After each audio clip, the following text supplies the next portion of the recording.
Okay, I've acquired another falcon pipe today. I'm starting to build up my collection of falcons again, because when I gave up cigarette smoking 6 years ago now, as I say, I got worried. I cast my pipes aside because I didn't want to go back down a slippery road to cigarette smoking. I gave a lot of my falcons away, and I do love these pipes. So my latest acquisition is a falcon shillelagh with the twisted stem. I don't think the twisted stem does anything at all to do with the cooling of the smoke, any more than the standard falcon. I think it's just an aesthetic thing. And I also, with this one, I purchased a lovely rustic type bowl. And today's tobacco that I'm smoking comes from Cornell Diehl, and it's a Navy mix, and it's Cornell Diehl's Black Frigate, which comes in a crumble cake. It's got Latakia, Virginias, Burleys, and I believe some Turkish leaf, and it's cased in actual rum. It's soaked in actual rum before being pressed into a cake, so it's not a rum topping. Now, before I do this, I just want to point out another benefit of the falcon, because last night I was smoking a falcon pipe, and I've probably done this before, but it just occurred to me last night, and I packed it too tight, and I was having trouble with the draw on the pipe. And I just couldn't smoke it. Now, with a standard briar pipe, that would mean digging all the tobacco out and repacking. But with a falcon, you don't have to do that. Just pop the bowl off. Simply get your pipe knife and push it through the old end. It loosens up the tobacco against the button. So that was quite easy, and I've spilled a little bit of tobacco there, demonstrating that to you. So I'll just scoop that back up into my bowl. Waste not, want not. So let's get the tobacco back in the bowl. Tamp it down a bit with my finger. That was me being clever, wasn't it? Showing you off a new little tip for the new falcon smoker. But as I say, this new falcon is a shillelagh. I think it's rather handsome, with the blue central stem there and the twisted outer stem. But I don't think it makes any difference in smoking qualities to the standard falcon. I don't think it cools it anymore. If anything, it would probably be a little bit adverse to the cooling effect, because the standard falcon, where you've got the two outer bars here with some distance from the central stem where the smoke runs, so it means there's more air in contact with the stem, would probably be more efficient at cooling. But it looks pretty, doesn't it? And I've never smoked a falcon that hasn't been top quality at cooling. I'm drinking, while I go with this, a nice pint of Double Diamond, the once iconic British beer that has just been reintroduced to the market, and you can see my review of this beer on this channel, and I'll put a link to that in the description down below. It's a pale ale type beer, comes in at 3.4% ABV, so on the weaker scale, but quite refreshing. Anyway, let's get this Black Frigate lit up, which I know is far from the weaker end of the scale. I smoked a bowl of this earlier just to get familiarised with it, because this is the first time I've ever smoked it. Never had Black Frigate before, but I've been trying a lot of Cornell Diehl tobaccos lately since they've become easier to get over here in the UK. So I know this is a strong, substantial smoke.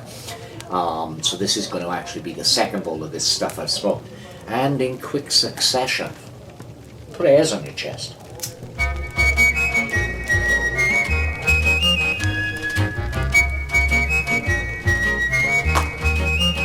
As I watch this, there's a charring light, and you immediately tasting that Latakia kick in your mouth. But it's incredibly smooth, so although it's strong, it's smooth with it. sun descending, and the birds fly home to rest. In the hush when day is ending, that's the hour when I feel blessed. Smoking my pipe, smoking my pipe. Smooth, as I say, very smooth, Latakia heavy. Like a whisper through the cornfield comes a gentle evening breeze at the doorway. The burly contribution was very much evident. The ice cream man's outside with his bells. He's been in a couple of my videos, that ice cream man. So yeah, the burly also makes itself present. You get that nutty kind of thing. And also with this, I don't believe there's any perique in here, but it does give a kind of black peppery, kind of perique taste on the back end of the throat. Of my cottage I recall all memories, smoking my pipe, smoking my pipe.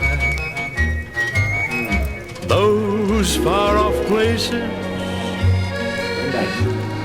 beyond the blue,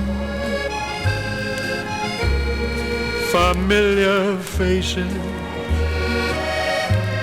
that once I knew. For such a strong tobacco, it's incredibly smooth. Lovely taste in the mouth. I recall those days behind me and the happiness they meant. Every sundown you will find me with a heart that is content, smoking my pipe, smoking my pipe.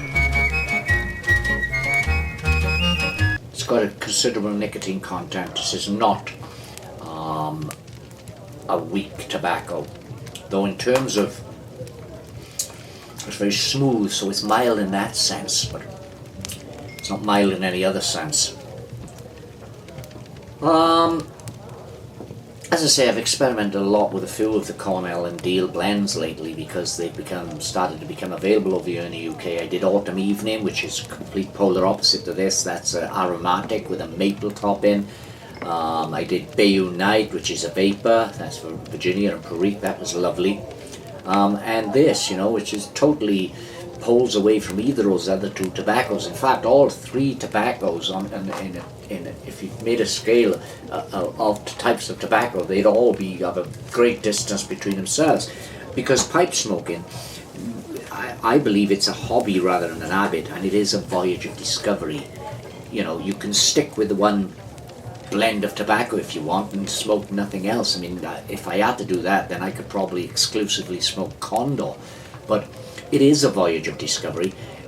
It's it's a journey of different experiences, and the more different tobaccos you try, I believe your palate becomes better attuned to picking out individual flavours, individual notes from each different type of tobacco. And there's such a variety in pipe tobacco, far more variety in any other type of tobacco consumption. That is via smoking. I mean, there's some brilliant cigars out there on the market, but the variety of taste you can get from pipes far outweighs that of cigars, and cigarettes pale in comparison to both.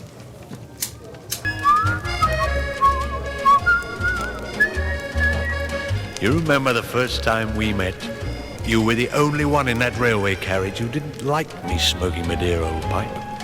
Get that earthy, smoky barbecue Latakia taste. From eyes, I opened the window. What a lovely surprise you gave me on Some burly nuttiness. There's nothing sweet about this tobacco. a wedding day, a tobacco jar. How I remember each smile and tear. And a kind of black peppery taste in the back of the throat. As life's December is drawing near, time's old ever-moving finger closes one more day, but yet, while such... Very, very nice indeed. Very nice. Cornell and Diehl are definitely a quality tobacco house. I've not tasted anything of theirs that I haven't liked, and I've smoked a fair few over the years, not just the ones I've done recently because they've become available over in the UK, but a while back, before I quit the pipe for a while, I used to order from Four Noggins in the US and get a lot of Cornell and Diehl stuff sent over. So I've done Buffalo Soldier, there's a few I've done, I can't remember offhand, but quite a few Cornell and Diehl varieties. One had a duck on the tin. Can't remember what that was called. Black duck, I think. Thoughts as mine can linger, I'll have nothing to regret. Smoking my pipe, smoking my pipe. And as for Navy style blends, which is what this is, I have smoked a fair few of those in the distant days.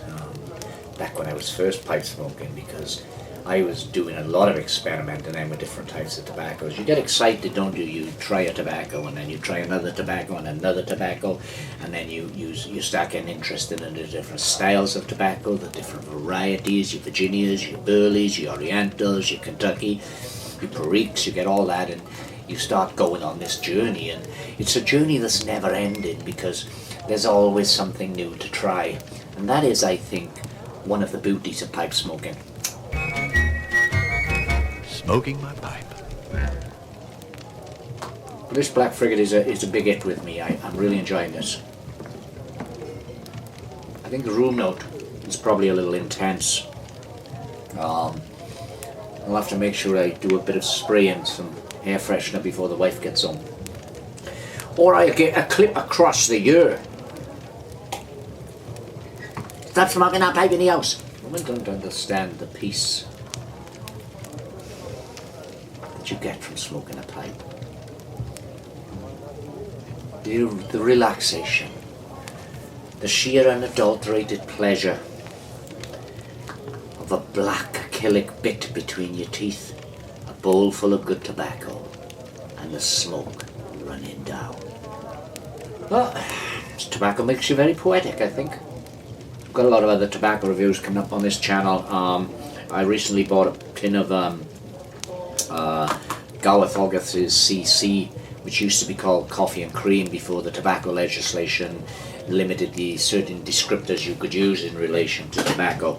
And I was very impressed with that. Again, that proves my point of different variety in pipe smoking, because that's a Cavendish based blend, an aromatic blend, an American style blend.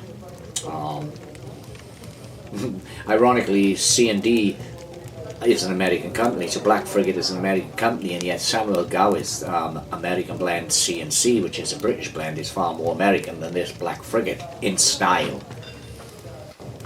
Far more typically American, maybe, then. Oh, this is lovely. I'm getting a lot more pepperiness now on the back end of this.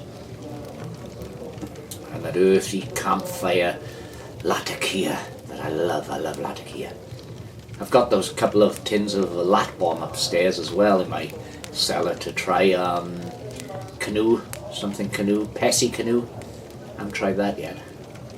I've also got a Western movie review coming up on the channel this week, because yesterday I purchased a Blu-ray of the 1966 remake of Stagecoach. Yes, I know it's not as good as the 1939 original, which starred John Wayne and was directed by John Ford. But when you've got John Wayne / John Ford, nothing's going to be as good. But I quite enjoyed the 1966 Stagecoach. It was okay, you know, and Bing Crosby was excellent in it. Bing Crosby, fellow pipe smoker, or at least he used to be. And speaking of Bing Crosby, on my video where I reviewed Clan, someone commented that I'd have to check the comments, but he said something like about me, "You don't half look like Bing Crosby smoking your pipe." Well, I don't know about that. He's trying to say I look old. I don't know about that anyway. But to be honest with you, I'm dreaming of a white Christmas with every Christmas card I write. Better stop that. I think I just lost several subscribers for that. And please do subscribe to this channel. I mean, I smoke pipes, drink whiskey, drink beer, review films, review books, and talk shit. What more could you want? Okay, now this, as I say, is a strong tobacco. Incredibly full-bodied in terms of taste. But I don't want to use the word mellow, but smooth then. Very, very smooth. I think I'm getting some of that rum flavour in here as well now, which most Navy blends are known for. It smokes really well. This is a quality tobacco. Nothing wrong with this at all. I mean, it may not be to everyone's taste. If you don't like stronger tobaccos, then undoubtedly you're not going to like it. If you don't like Latakia based tobaccos, you're not going to like it. But you know, that's horses for courses, isn't it? You know, some people only like a certain type of tobacco. I tend to experiment, as I say, and I think most of the people here in the YouTube pipe community do experiment. I love this stuff. I really, really think this is fantastic. It wouldn't be an all-day smoke for me because it's too strong, and probably this is my second bowl now within the last hour. If I had probably had another 2 bowls of this, I'd probably fallen on asleep.